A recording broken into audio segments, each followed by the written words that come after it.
They said she was nothing more than a punchline, a cruel jest written on parchment and sealed with a mocking laugh. Yet, standing there amidst the swaying prairie grass, with the golden hour sun igniting the hidden copper tones in her dark hair, she looked like the only absolute truth he had ever encountered.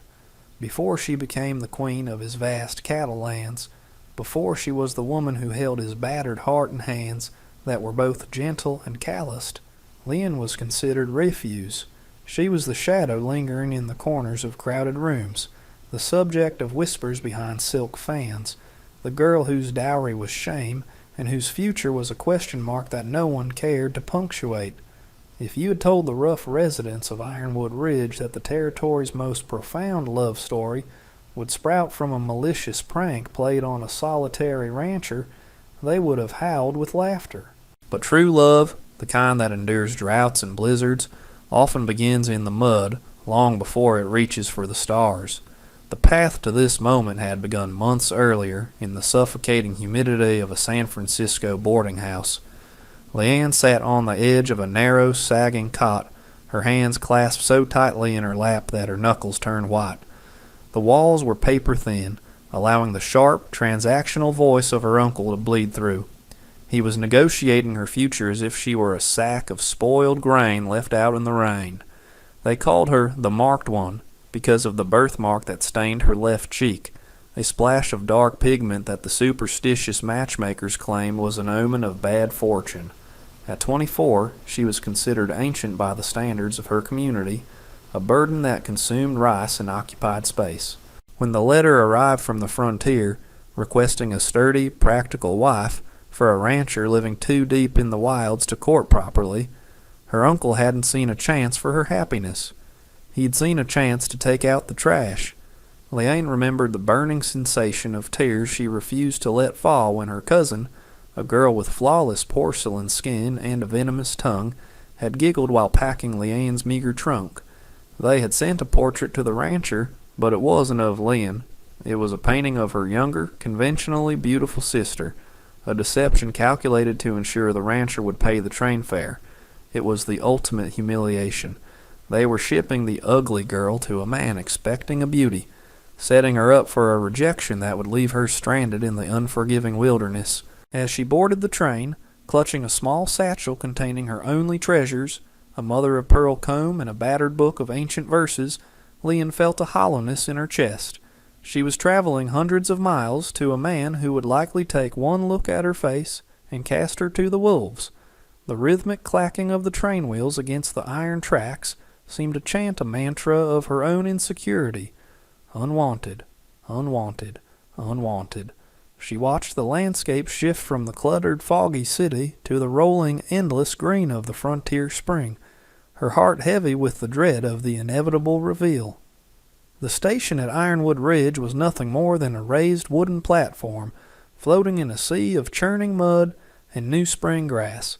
The air smelled of wet earth, sagebrush, and pine resin, a sharp contrast to the salt and coal smoke of the city she had left behind.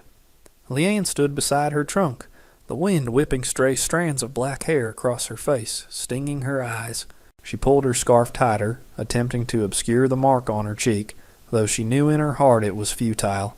The train hissed and groaned as it pulled away, disappearing around a bend, and leaving her exposed in the vast open silence of the west. She felt infinitely small, a speck of dust in a world that was too wide and too wild. She scanned the horizon, her pulse hammering a frantic rhythm against her ribs. Then she saw him. He was a mountain of a man, seated atop a massive bay horse that pawed restlessly at the muck. John leaned forward, resting his hands on the pommel of his saddle, his face obscured by the brim of a weather-beaten hat. He was not the elderly, desperate invalid she had pictured. He was in his prime, though his face bore the weary, etched lines of a man who had survived too many hard winters and buried too many dreams. He had shoulders broad enough to carry the world, and a jawline that looked carved from granite. He dismounted with a fluid grace that contradicted his size, his boots sinking into the soft ground as he strode toward her. Leanne held her breath, bracing herself for the flinch, the sneer, the angry demand for a refund. John stopped 3 feet from her, his piercing blue eyes narrowing as he assessed her. He pulled a crumpled letter from his vest pocket, glanced at it, and then looked back at her. The silence stretched, thick and suffocating, heavier than the humid air. He didn't yell. He didn't crumple the letter and throw it in the mud. He simply let out a long, tired sigh, the sound of a man accustomed to life dealing him a losing hand. "You're not the woman in the picture," he said, his voice a deep, gravelly rumble that vibrated in her chest. It wasn't a question. It was a statement of cold fact. Leanne lowered her head, shame burning her neck like a brand.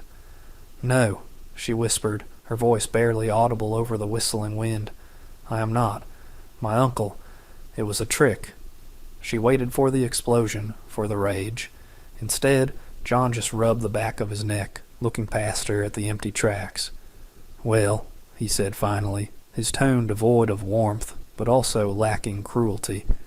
"Train's gone. Won't be another one for a week. Can't leave you standing here." He grabbed her heavy trunk as if it were filled with feathers, hoisting it onto his shoulder.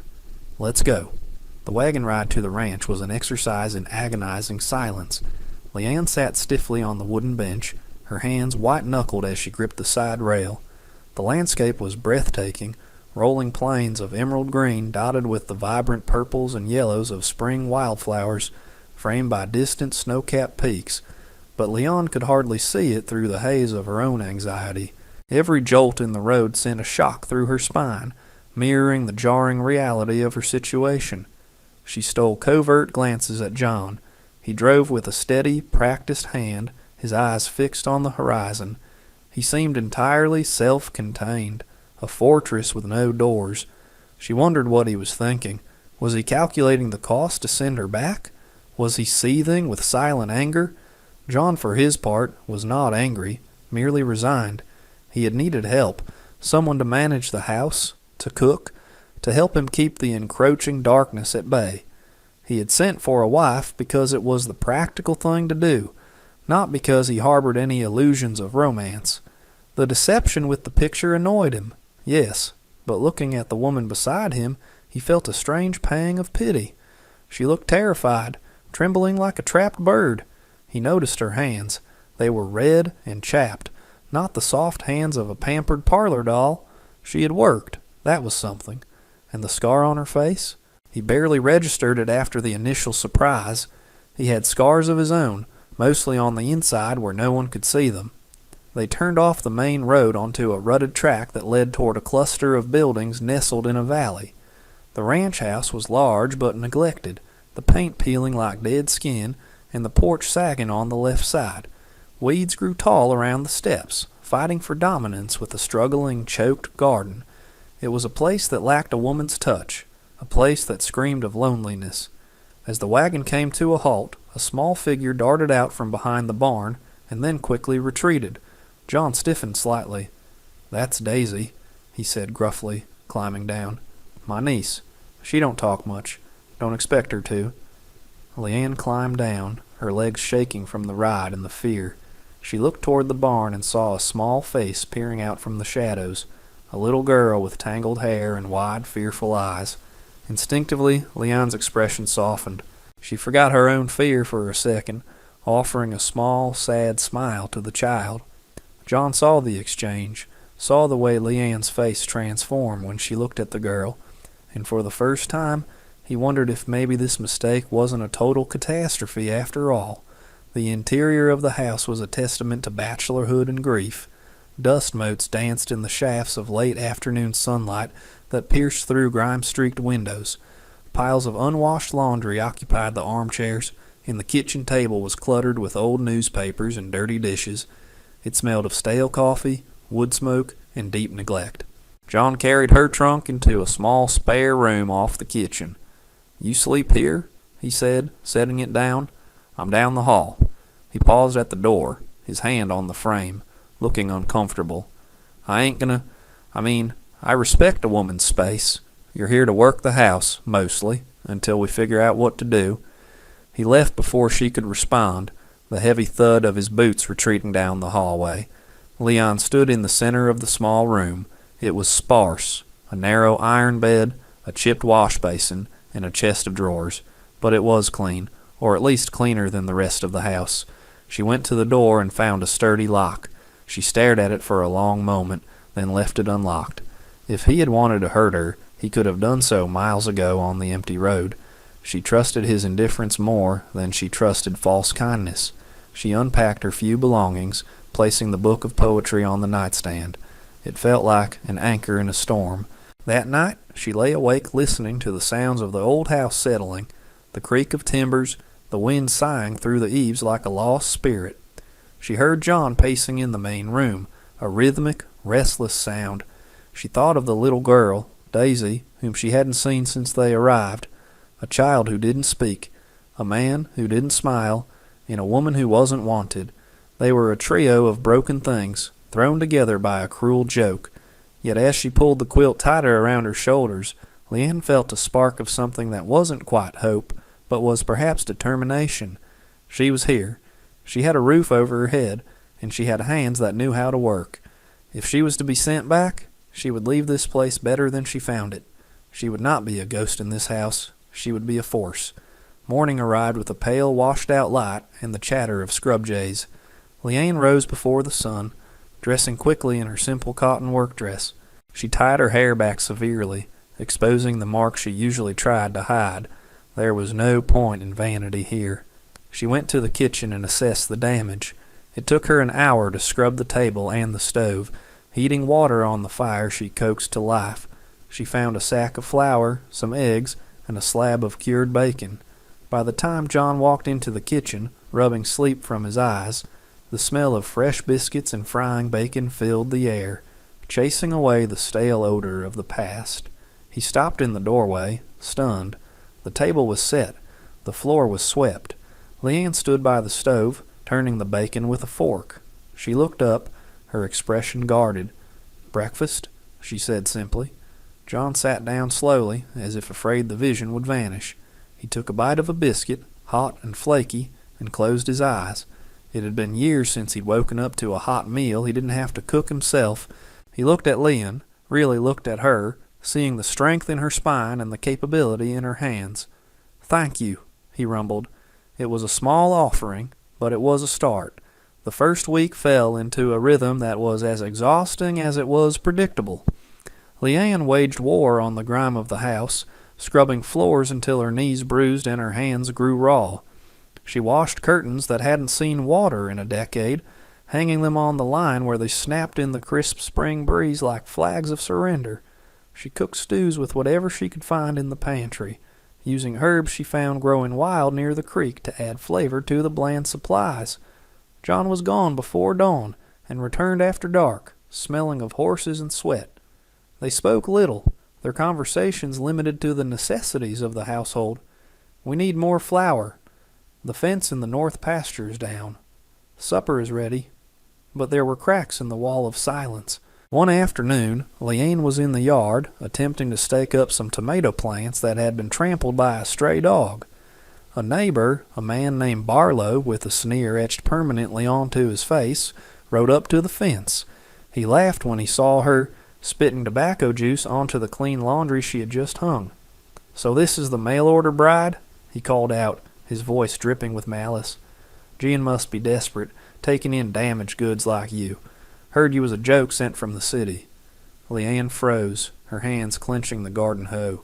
She stared at the dirt, refusing to give him the satisfaction of seeing her tears. Suddenly a shadow fell over her. John had come up from the barn, silent as a storm cloud. He didn't look at Leanne. His gaze was fixed on Barlow with a terrifying intensity. He rested his hand on the fence post, his knuckles white. "Right on, Barlow," John said, his voice low and dangerous, like thunder rolling in the distance. "Unless you want to discuss my business closer up." Barlow's smile faltered. He muttered something under his breath and spurred his horse away. John watched him go, then turned to Leanne. He didn't offer comfort, didn't touch her, but he picked up the laundry basket that had been knocked over. "I'll fix the gate," he said, "so the dogs don't get in." It was the most he had said to her in days. It wasn't a declaration of love, but it was protection. And for a woman who had never been protected a day in her life, it felt like the earth shifting beneath her feet. The weeks bled into a month, and the tenuous peace within the ranch house began to shift into something warmer, largely due to the small, silent shadow that was Daisy. For the first few weeks the child had been a ghost, snatching food from the table when no one was looking, and vanishing into the haylofts of the barn at the first sign of movement. But Leanne, who knew intimately what it felt like to wish to disappear, possessed a patience that John lacked. She did not force the girl. Instead, she laid traps of kindness. She left small saucers of sweet cream on the back porch steps. She hummed low, melodic tunes from her childhood while she shelled peas, melodies that drifted through the open windows like scented air. One afternoon, while John was out mending the western fences, Leanne sat on the porch swing, the mother-of-pearl comb from her trunk glinting in her hands as she untangled the wind knots from her own hair. She sensed the movement before she saw it. A scuff of a boot, a held breath. Daisy stood at the corner of the porch, dirt smudged on her cheek, staring at the iridescent comb with a hunger that had nothing to do with food. Leanne didn't stop combing. She merely shifted on the swing, leaving enough space for a small body. "It shines like the inside of a seashell," Leon said softly, speaking to the air rather than the girl. "My mother gave it to me. She said it catches the good dreams and combs out the nightmares." She extended her hand slowly, offering the comb handle first. Daisy hesitated, her eyes darting between Leon's face and the object, before inching forward. When she finally climbed onto the swing, sitting stiffly at the far edge, it felt like a monumental victory. Leanne began to read aloud from her book of poetry, her voice a soothing rhythm against the backdrop of chirping crickets. John returned at dusk, his body aching from 12 hours in the saddle. As he led his horse toward the barn, he stopped dead in his tracks. The scene on the porch arrested him, seizing the air from his lungs. Leon was singing softly now, and Daisy was asleep, her head resting heavily in Leon's lap. Leanne's hand was stroking the child's matted hair, smoothing it away from her forehead with a tenderness that John hadn't seen since his sister passed. He stood in the shadows of the barn, hidden by the twilight, and felt a cracking in the armor he had welded around his heart. He had brought Leanne here to work, to be a practical solution to a domestic problem. He hadn't expected her to become a sanctuary. Watching her gentle profile against the fading purple light, he realized with a jolt of shame that he had never asked her about her own dreams, or what nightmares she was trying to comb out of her own life. The spring rains arrived with a vengeance the following week, turning the dusty roads into impassable rivers of mud and trapping them inside the farmhouse. The confinement, rather than breeding claustrophobia, bred a quiet, domestic intimacy that unnerved John as much as it pleased him. The storm raged outside, lashing against the windows with wet fury, but inside, the kitchen was a warm, yellow-lit haven. Leanne sat by the fire, mending one of John's flannel shirts, while John cleaned his tack at the table. The silence between them had changed. It was no longer a wall, but a bridge. The rhythmic sound of the needle-piercing fabric and the soft scrape of leather polish created a hypnotic, peaceful cadence. "You have good hands," John said suddenly, his voice rougher than he intended. He didn't look up from the bridle he was polishing, but his knuckles were white. Leon paused, the needle hovering mid-stitch. She looked at her hands, reddened by lye soap, calloused from the garden, the nails short and practical. "They are working hands," she replied quietly, a hint of self-deprecation in her tone. "Not the hands of a lady." John set the bridle down and finally looked at her. The firelight danced across his face, softening the harsh lines around his eyes. "I've known ladies with soft hands who wouldn't lift a finger to help a soul," he said, his gaze intense and unwavering. "Your hands, they heal things, Leon. They fix this house. They're fixing Daisy." He paused, swallowing hard, traversing territory he usually avoided. "And they're fixing me, I suppose." Leanne felt a flush rise from her neck to her cheeks, heating skin that was usually cool. She lowered her eyes, overwhelmed by the raw honesty in his voice. "I was told I was broken," she confessed, the words slipping out before she could check them. "Because of my face, because I was too old. My uncle said I was a piece of furniture that no one wanted to buy."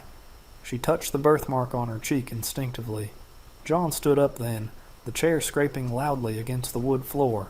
He crossed the distance between them in 2 long strides and knelt beside her chair, bringing him to eye level with her.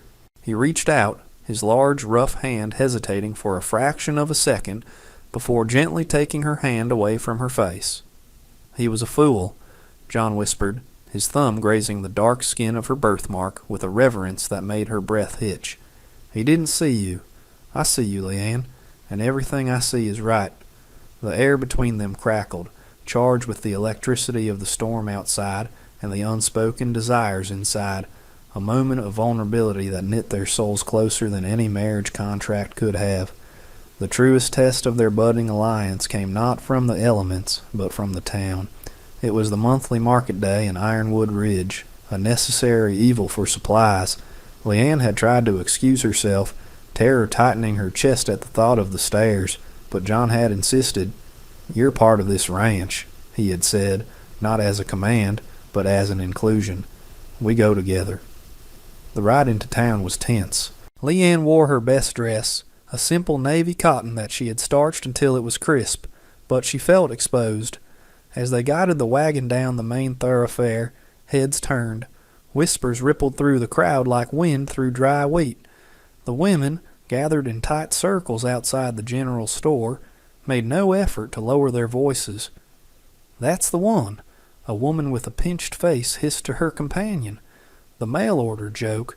Can you believe he actually kept her? Look at that face. Must be desperate times at the ranch." Leanne kept her chin down, staring at her hands folded in her lap, her knuckles turning white. She wished the earth would open up and swallow her whole. Every giggle felt like a lash. Every sidelong glance felt like a stone thrown. She felt John stiffen beside her, his body radiating a heat that was pure, controlled fury. He brought the wagon to a halt in front of the mercantile, but instead of jumping down immediately, he turned to her. He placed his hand over hers, encompassing it completely, right there in front of God and the entire town. "Look at me," he commanded softly. Leanne forced herself to meet his eyes. They were blazing blue, fierce, and protective. "Lift your head up," he said. "You have nothing to be ashamed of. You're worth 10 of any person standing on this street." He climbed down and came around to her side, lifting his arms to help her down. As she placed her hands on his shoulders and descended, he held her a moment longer than necessary, his hands firm on her waist. A man, the town mayor, a pompous figure named Higgins in a cheap suit, stepped forward with a smirk. "John, good to see you. And this must be the help?" The insult was calculated, sharp, and dismissing. John didn't let go of Lynn. He pulled her flush against his side, his arm heavy and claiming around her shoulders. "This is Lynn," John announced, his voice booming across the quiet street, silencing the whispers. "She is the lady of my house, and anyone who has a problem with that has a problem with me." He stared down the mayor, then swept his gaze over the gossiping women, daring them to speak. The silence that followed was heavy with shock. In that moment, Leanne wasn't the ugly duckling or the unwanted bride. She was chosen. She stood taller, drawing strength from the solid wall of the man beside her, realizing that his esteem was the only mirror that mattered. The emotional high of the town visit was shattered 3 days later by a crisis that struck with the suddenness of a lightning bolt. It was late afternoon, the sky turning a bruised purple with another approaching front. Daisy had been playing by the creek, a spot usually shallow and safe, but the spring thaw from the mountains had caused the water to rise unexpectedly fast. Leanne was in the kitchen when she heard the scream, high, thin, and terrified. She dropped the kneading dough and ran, her heart hammering a frantic rhythm against her ribs. She reached the porch just as John came sprinting from the barn, his face pale beneath his tan. "Daisy!" he shouted, running toward the creek line. They reached the bank together. Daisy had slipped on the muddy embankment and was clinging to a protruding root, her lower body thrashing in the churning, icy water. The current was strong, pulling at her small frame with greedy fingers. "Hold on!" John roared, throwing himself onto the muddy bank, reaching out, but the root snapped. Daisy was swept away, her head bobbing in the frothy water. Without a second of hesitation, John dove in.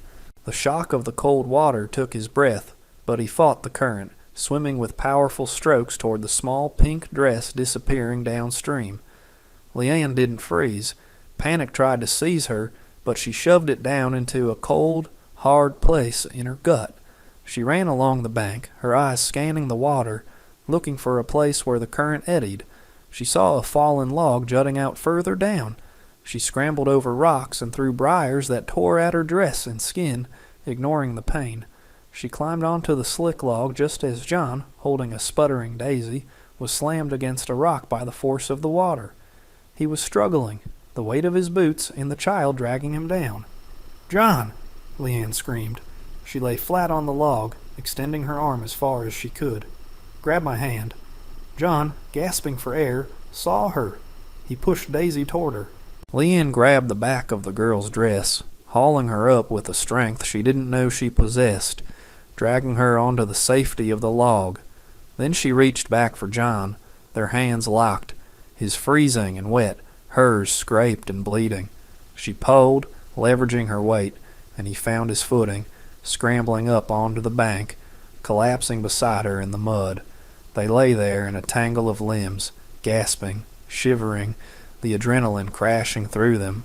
Daisy was crying, a wailing sound of life.